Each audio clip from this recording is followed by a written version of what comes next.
జై శ్రీరామ్. అందరికీ నమస్కారం. భగవద్గీత మొదటి అధ్యాయము అర్జున విషాద యోగము 20వ అనువాదము. ఆ సమయంలో తన రథం జెండాపై హనుమంతుని చిహ్నం కలిగి ఉన్న పాండుపుత్రుడు అర్జునుడు తన ధనుస్సుని తీసుకున్నాడు.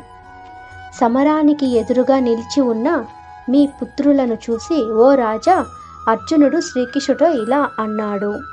శక్తిశాలి అయిన హనుమంతుడు తన రథం మీద ఉన్నాడు కాబట్టి అర్జునుడికి కపిధ్వజుడు అన్న పేరు ఉంది.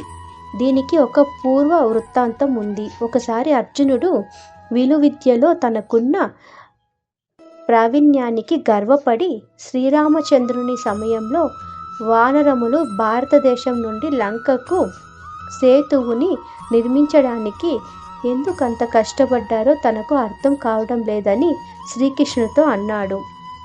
తనే గనుక ఉంటే బాణములతో ఒక వారధిని చేసేవాడని అన్నాడు. శ్రీకృష్ణుడు అది ఎలా చేసేవాడో చూపించుమన్నాడు. అర్జునుడు తన శర పరంపరతో ఒక వంతెనని నిర్మించాడు. శ్రీకృష్ణుడు హనుమంతుణ్ణి ఆ వంతెనని పరీక్షించడానికి రమ్మని పిలిచాడు.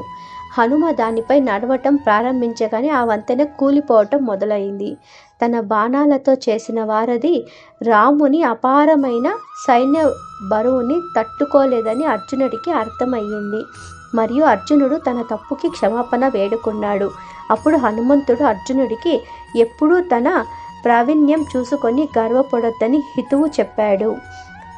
హనుమ దయాళువై మహాభారత యుద్ధంలో నీ రథంపై కూర్చుంటాను అని అర్జునుడికి వరం ఇచ్చాడు. ఈ విధంగా అర్జునుడి రథం హనుమంతుని చిహ్నంతో ఉన్న జెండాని కలిగి ఉంది. దీనితో అతనికి కపిధ్వజుడు అంటే జెండాపై వానరుడు ఉన్నవాడు అన్న పేరు వచ్చింది.